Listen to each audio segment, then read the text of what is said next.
कहानी एक इंतहाई खतरनाक और जज्बाती मोड़ अख्तियार कर लेती है। गुलाम सनुद्री को वापस सुंदरगढ़ ले आता है ताकि उसे अपनी बीवी के तौर पर सबके सामने पेश कर सके।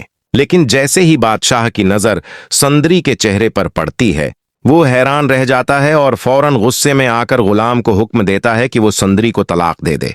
गुलाम उस अचानक फैसले पर चौंक जाता है और वजह पूछता है, जिस पर बादशाह गुस्से से कहता है कि सुंदरी उसकी मोहब्बत है और वो उसे किसी सूरत किसी और के साथ बर्दाश्त नहीं कर सकता। गुलाम डट कर इनकार कर देता है, जिस पर बादशाह उसे बुरी तरह मारता है, मगर फिर भी गुलाम अपने फैसले पर कायम रहता है। जब बादशाह को पता चलता है कि गुलाम ने अली के चाहने वाले की बेटी से शादी की है, तो वो फौरन अपने आदमियों को हुक्म देता है कि सुंदरी को अगवा कर लिया जाए ताकि खुर्शीद को उसकी बेटी के बारे में कुछ मालूम ना हो सके। दूसरी तरफ लाजो अम्मा रोती हुई बादशाह के पास आती है और अपनी बहू को तलाश करने की दरख्वास्त करती है, लेकिन जहांदाद उसे धमकाते हुए कहता है कि अगर उसने आइंदा इस लड़की का नाम लिया तो नताइज बहुत बड़े होंगे। इसी दौरान खुर्शीद की बीवी ये सब सुन लेती है और उसे शक होता है कि शायद वो लड़की उसकी अपनी बेटी है। वो फौरन बादशाह के पास जाकर सच बताती है और खुर्शीद अपनी बेटी से मिलने की ख्वाहिश जाहिर करता है। बादशाह अपने ताल्लुकात इस्तेमाल करते हुए सुंदरी का पता लगाता है और मालूम होता है कि वो जहांदाद के पुराने गोदाम में कैद है। खुर्शीद की बीवी वहां पहुंचकर अपनी बेटी की जान बचाती है और उसे गले लगाकर वापस ले आती है। लेकिन कहानी यहां खत्म नहीं होती, क्योंकि जब गुलाम सुंदरी को वापस अपने क्वार्टर ले जाता है तो बादशाह दोबारा गुस्से में आ जाता है और सुंदरी का हाथ पकड़कर गुलाम को धमकी देता है कि या तो वो तलाक दे दे या फिर अपनी जान से हाथ धो बैठे। सुंदरी अपनी मां से कहती है कि वो गुलाम से मोहब्बत करती है और बादशाह से नफरत करती है और अपनी मां से मदद मांगती है। ये सुनकर खुर्शीद की बीवी गुस्से में आकर बादशाह को थप्पड़ मार देती है और खबरदार करती है कि अगर उसने उन दोनों को अलग करने की कोशिश की तो वो रिश्ता भूल जाएगी। लेकिन बादशाह अपनी जिद पर कायम रहता है और अगले दिन एक खतरनाक मंसूबा बनाता है। वो गुलाम की गाड़ी के ब्रेक फील करवा देता है ताकि वो हादसे का शिकार हो जाए। तेज रफ्तार गाड़ी बेकाबू होकर खाई में जा गिरती है। गाड़ी मुकम्मल तबाह हो जाती है, मगर गुलाम किसी ना किसी तरह अपनी जान बचा लेता है। जब बादशाह को मालूम होता है कि गुलाम जिंदा है तो वो मजीद गुस्से में आ जाता है। अब सबसे बड़ा सवाल यह है कि क्या गुलाम और सुंदरी इस जालिम बादशाह के साए में अपनी जिंदगी सुकून से गुजार पाएंगे या फिर उन्हें अपनी मोहब्बत बचाने के लिए सब कुछ छोड़कर कहीं दूर जाना पड़ेगा। और क्या बादशाह अपने नापाक इरादों में कामयाब होकर इन दोनों को अलग कर देगा या नहीं। आने वाले एपिसोड्स में ये सब देखना इंतहाई दिलचस्प होगा।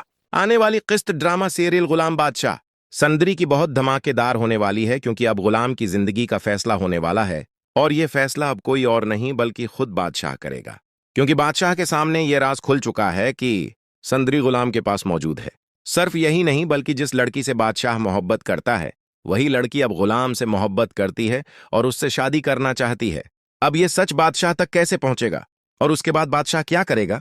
क्या बादशाह गुलाम को कत्ल कर देगा और क्या उसके बाद सुंदरी अपने मकसद में कामयाब हो जाएगी, या फिर सुंदरी गुलाम के लिए बादशाह को ही मार देगी?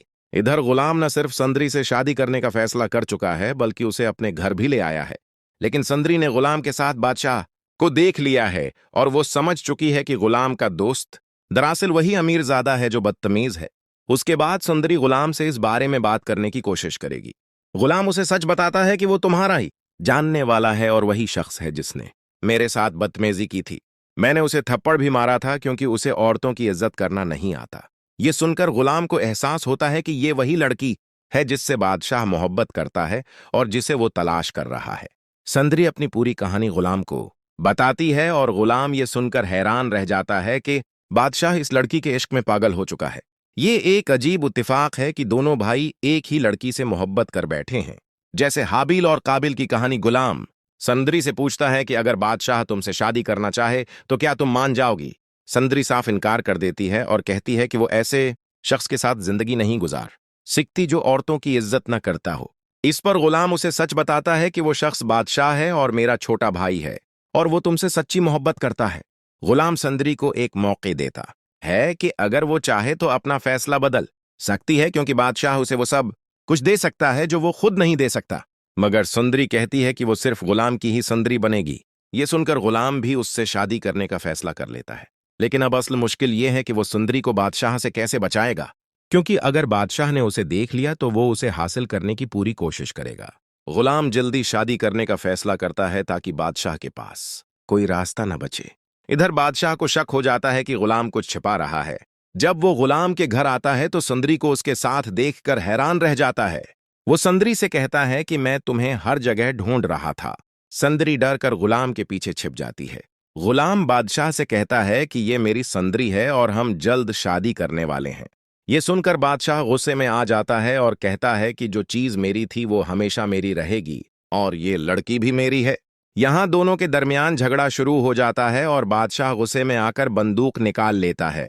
वो गुलाम को उसकी वफादारी याद दिलाता है और कहता है कि गुदारी की सजा सिर्फ मौत है। गालिब इम्कान है कि बादशाह गोली चला देगा और वो गोली गुलाम को लगेगी। गुलाम जवाब देता है कि यह सुंदरी का फैसला है। वो तुमसे नफरत करती है। अगर वो तुमसे मोहब्बत करती तो मैं खुद उसे तुम्हारे हवाले कर देता, लेकिन अब मैं उसके लिए हर हद तक जाऊंगा। यहां दोनों के दरमियान झगड़ा शुरू हो जाता है और बादशाह गुस्से में आकर बंदूक निकाल लेता है। वो गुलाम को